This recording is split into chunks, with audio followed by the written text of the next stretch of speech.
Good morning, dear students.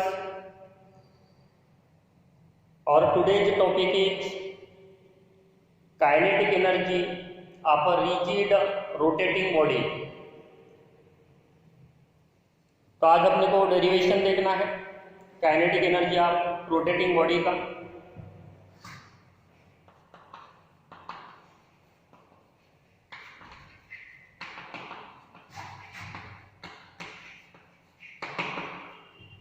वैसे हम जब बॉडी के अंदर मास डिस्ट्रीब्यूशन की बात करते हैं तो एक तो अपन डिस्क्रीट नंबर ऑफ पार्टिकल्स लेते हैं, बॉडी हो या कोई सिस्टम हो, या फिर होमोजीनियस मास डिस्ट्रीब्यूशन लेते हैं।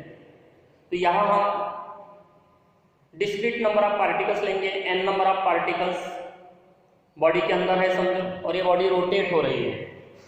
रिजिड बॉडी के रोटेशन के बारे में हम इसके पहले डिस्कस कर चुके हैं। रिजिड बॉडी क्या होता है, उसका एक्सिस ऑफ रोटेशन क्या होता है। तो समझ के चलो कि ये रिजिड बॉडी है, ये एनी पॉइंट O है और ये एक्सिस है जो पॉइंट O से पास हो रहा है। बॉडी के अंदर n नंबर ऑफ पार्टिकल्स हैं। कुछ पार्टिकल अपन यहाँ बताते हैं। समझे पार्टिकल ऑफ मास m1 है जिसका एक्सिस ऑफ रोटेशन से परपेंडिकुलर डिस्टेंस r1 है। हमें पता है बॉडी के अंदर जितने भी पार्टिकल्स होते हैं, इंडिविजुअल अगर पार्टिकल को देखा गया तो they are performing circular motion with different linear velocities but same angular velocity, ये डिस्कस कर चुके हैं। तो यहाँ जो पार्टिकल m1 है इसका जो भी सर्कुलर पाथ रहेगा उसमें जो टेंजेंशियल लीनियर वेलोसिटी रहेगी let that is v1। Similarly मैं इधर दूसरा पार्टिकल बता रहा हूँ, लेट दैट इज m2, उसकी लीनियर वेलोसिटी है समझो v2। ऐसे बहुत अलग अलग अपन पार्टिकल्स बता सकते हैं। समझो nth पार्टिकल है जिसका मास है mn और ये उसकी लीनियर वेलोसिटी है omega is angular velocity of rotation. हमें पता है individual particle circular motion perform करते हैं। सबका जो सर्कुलर पाथ होता है उसका जो सेंटर होता है एक वर्टिकल लाइन पे अपीयर होता है, उस लाइन को अपन एक्सिस ऑफ रोटेशन बोलते हैं। और अबाउट दिस एक्सिस जब बॉडी रोटेट हो रही है तो उसकी काइनेटिक एनर्जी क्या रहेगी रोटेशन की, वो हमें निकालना है।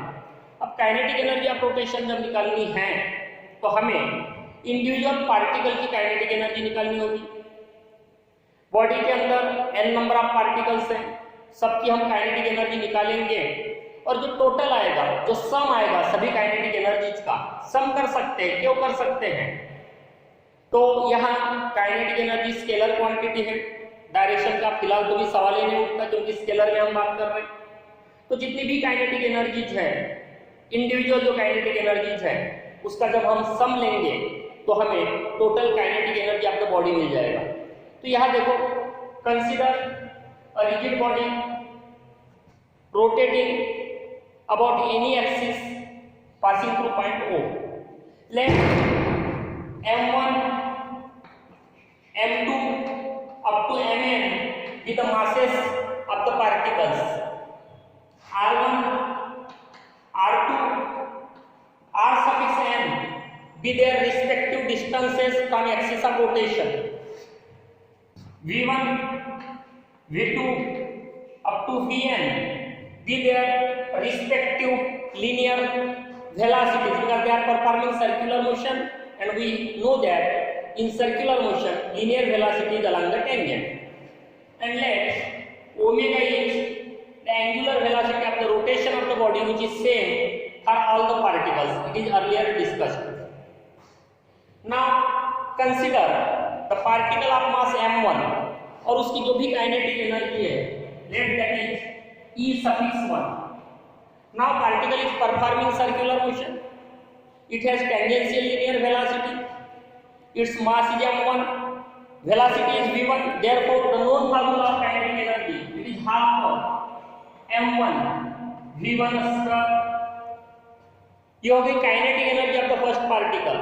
But we know that whenever the body is performing circular motion, even it is applicable for the particle also, any body which is performing circular motion, it has tangential linear velocity and axial angular velocity and they are related with each other, and therefore in this case in place of v1, अगर इस relation को आप देख लो v equal to r omega, तो v1 को अगर replace करना है तो v1 की जगह हो जाएगा r1, ओमेगा 1 नहीं होगा, होल स्क्वायर करना पड़ेगा। क्यों?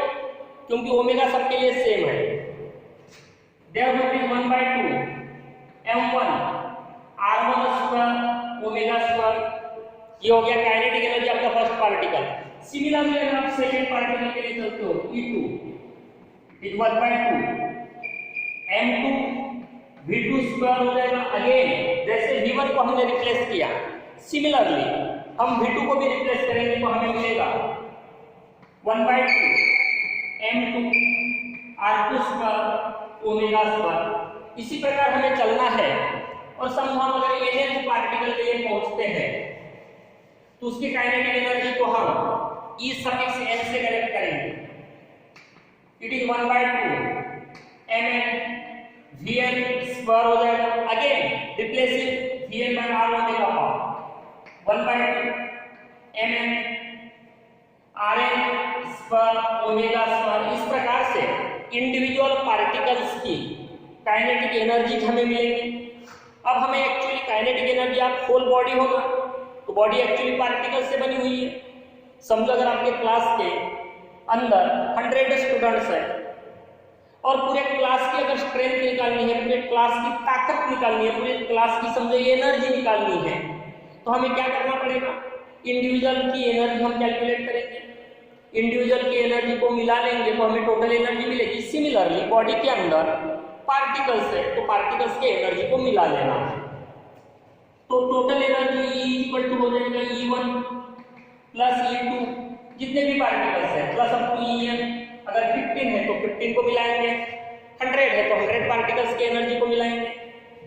रिस्पेक्टिव फार्मूले रख दो 1/2 m1 r1 square omega square plus 1/2 m2 r2 square omega square plus last particle के लिए चलता हूं मैं direct 1/2 mn rn square omega square.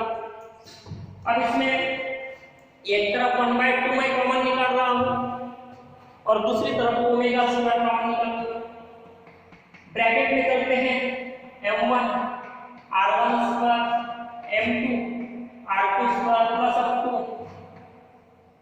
mn rn square और दूसरी तरफ में निकाल रहा हूं ओमेगा का स्क्वायर जो कॉमन है, सब में सेम है। अब तुम्हें फोकस करना है जो ब्रैकेटेड पार्ट है उस पे। E इक्वल टू 1/2 यानी कि what is this m1 r1 square plus m2 r2 square plus up to mn rn square. तो go to the definition of moment of inertia. It is sum of the product of masses and square of their distances from the axis of rotation. और ये अब clear हो रहा है, m1 r1 square पहले के लिए हो गया, m2 r2 स्क्वायर दूसरे पार्टिकल के लिए, प्लस करते जा रहे nth पार्टिकल तक। तो ये टोटल सबका यानी जो प्रोडक्ट है उसका सम हो गया। समझो ये क्या है?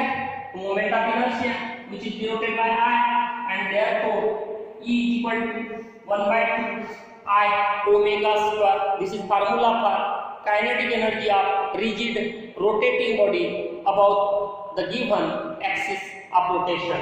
यहाँ I is equal to m1 r1 square plus m2 r2 square plus up to mn rn square, जिसको अपन summation of I equal to 1 to n mi ri square के फॉर्म में लिखते हैं।